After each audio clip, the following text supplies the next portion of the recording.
Welcome to this series of lectures on prepositions. In this series, it is lecture number 2, and we are going to discuss about the prepositions of time. Let's start with at, on, and in. We use these prepositions in phrases saying when, see you at 1 o'clock. They arrived on Friday. We met in 1985. So we use that with a particular time, such as clock time or meal time, at 5:30, at breakfast time, at that moment, at that moment. We also use at with holiday periods of 2 or 3 days, at Christmas, at Thanksgiving, at the weekend. We use on with a single day. On Tuesday, on 7th August, on that day, on Easter, or on a Sunday. We use in with longer periods, in the next few days, in the summer holidays, in spring, in July, in 1992, in the 19th century. We also use in with a part of the day, such as in the afternoon, in the mornings. But we use on if we say which day. For example, on Tuesday afternoon, on Friday morning, on the evening of the 12th.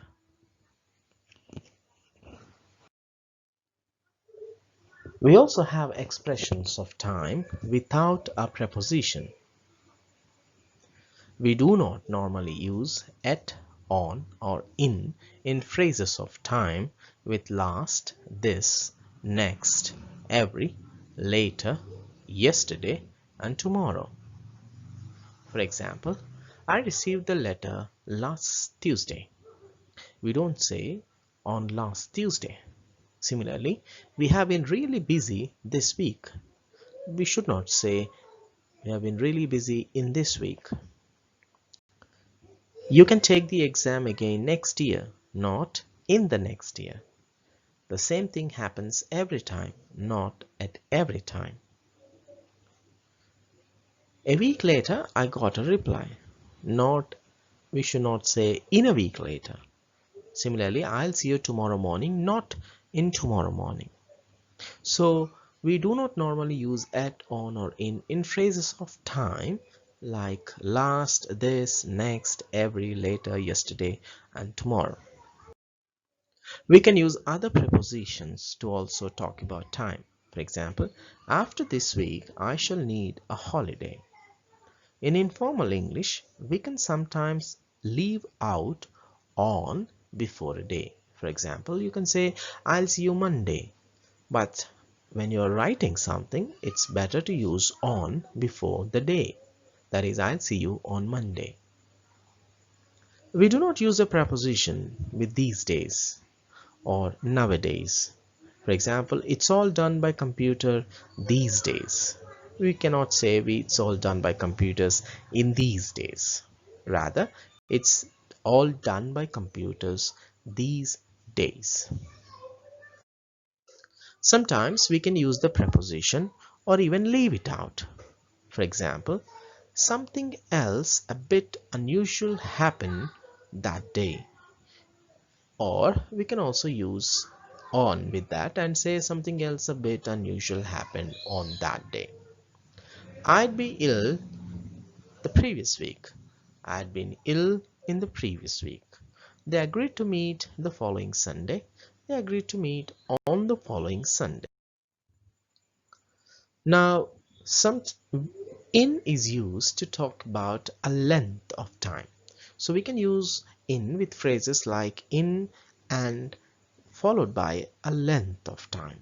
For example, we can use in to say how long something takes. Columbus crossed the Atlantic in 70 days. Surely you can change a wheel in 15 minutes. We can also use in for a time in the future measured from the present. Ella takes her exam in 3 weeks. That means in 3 weeks' time. Compare these sentences to understand how we use in. You can walk there in half an hour. That means you need half an hour. I'm going out in half an hour. That means I'm going out half an hour from now. We can also use within or inside to say how long time. Uh, I'll be back within an hour. I'll be back inside an hour. So it's something like in an hour or less.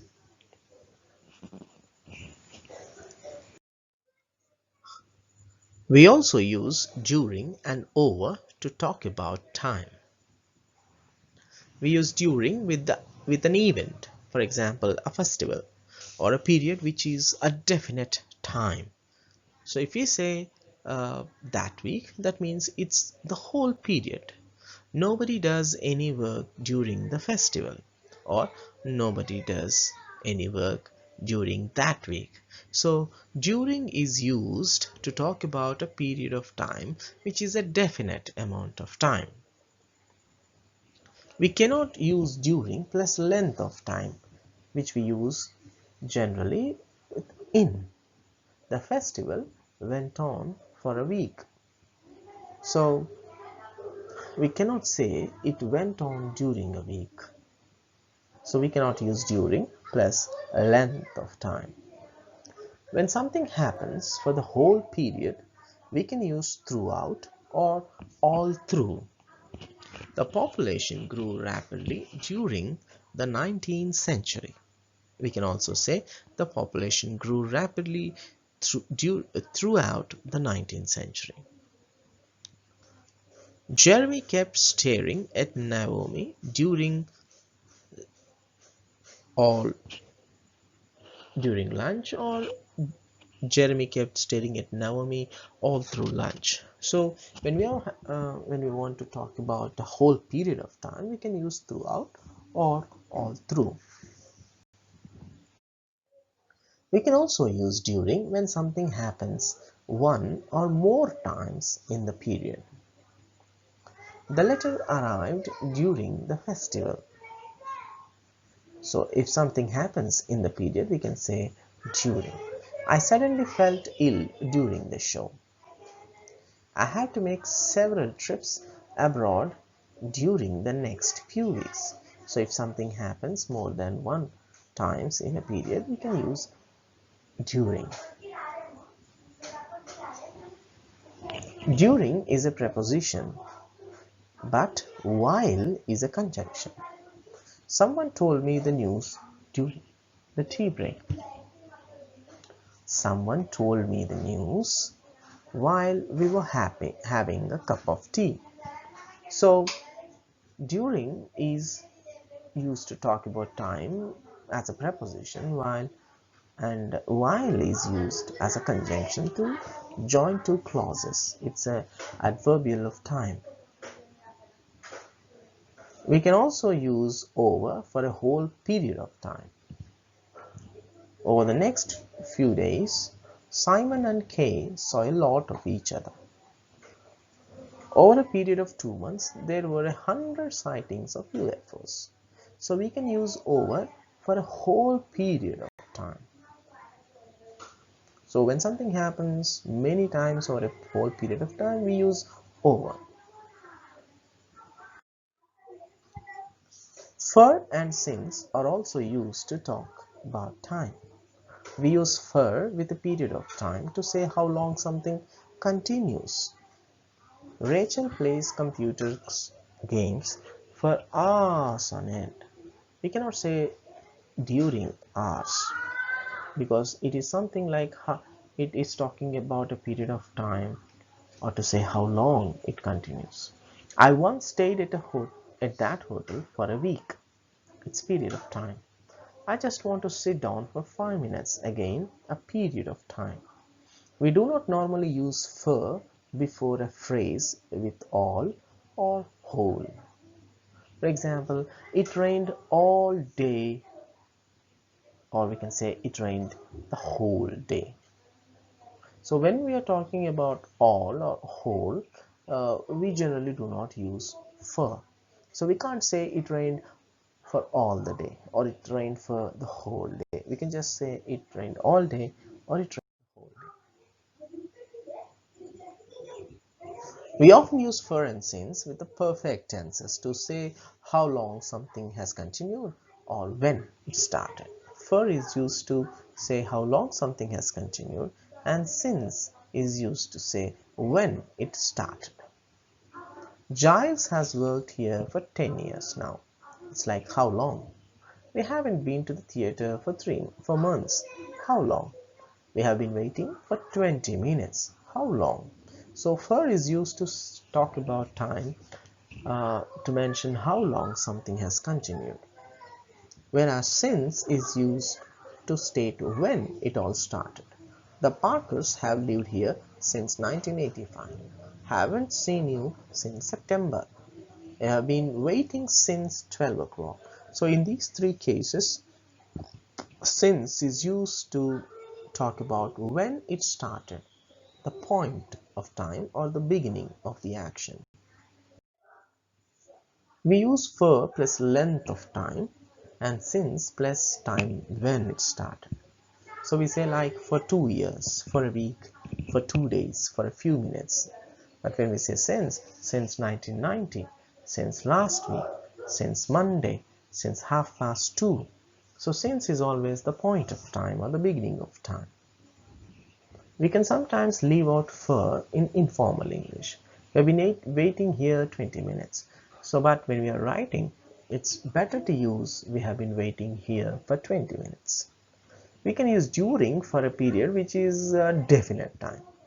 So, during the last 10 years, Giles has been promoted at least 3 times.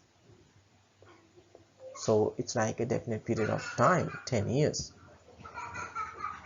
Now, let us compare these sentences for better understanding.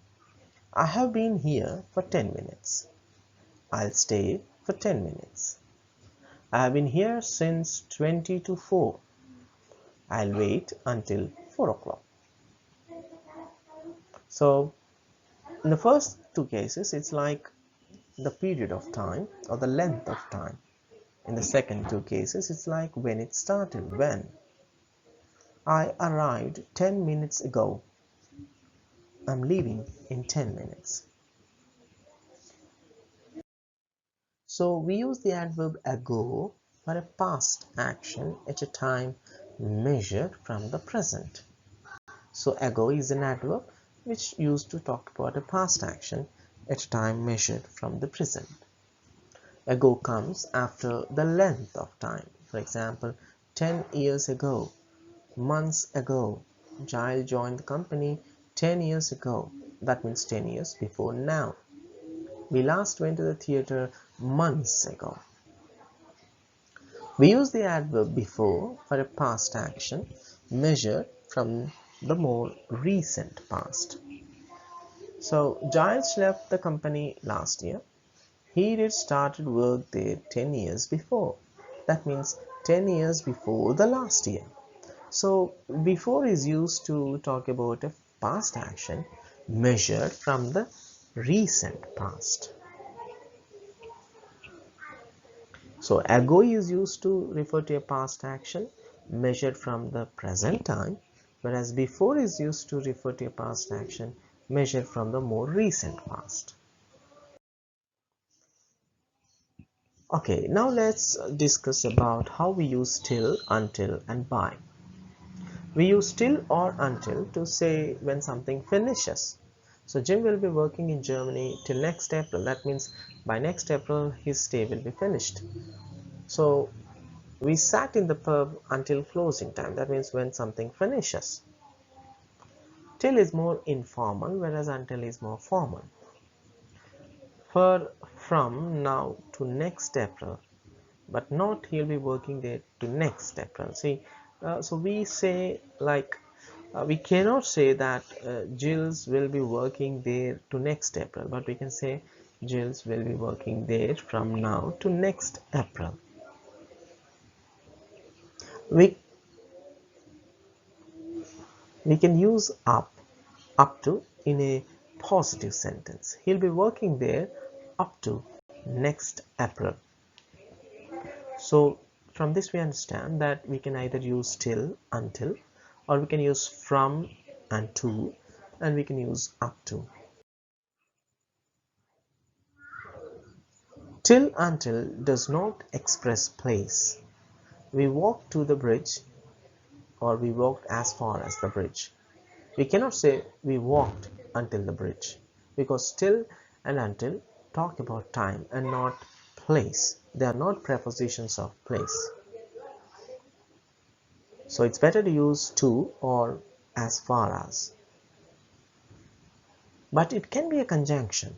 So we can use it to talk about phrases like we walked on until we got to the bridge. So here we have two clauses, we walked and we got to the bridge. So in such a case, till or until can be used as conjunction, but they cannot be used as expressions of place. We cannot use not and then till until when something is later than expected. So Sue didn't get up until 10:30. Okay.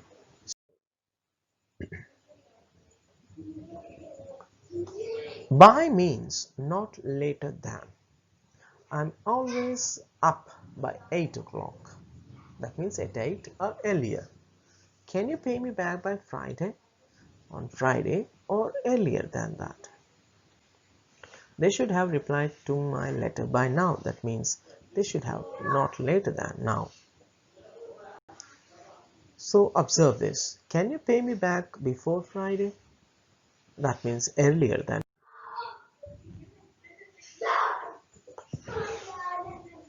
Let's understand the difference between from and between. We use from for the time when something starts. Tickets will be on sale from next Wednesday. From 7 in the morning, there's constant traffic noise. Tickets have been on sale since last Wednesday. So when we are saying that when we use since and from, look at the difference between since and from. Since is the beginning of time and from is even before that point.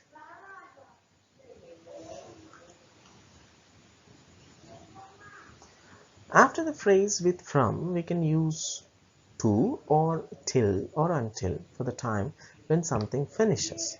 The cricket season lasts from April to September. Or we can say the road will be closed from Friday until Monday morning. So it's like the time when something starts and finishes. We can use from. We can use between for a period after one time and before another. Not many people work between Christmas and New Year's Day. Not many people work between Christmas and New Year's Day. So we use between for a period after one time and before another time. Now in this video we have been discussing about the different prepositions which are used to talk about time. Thank you for watching.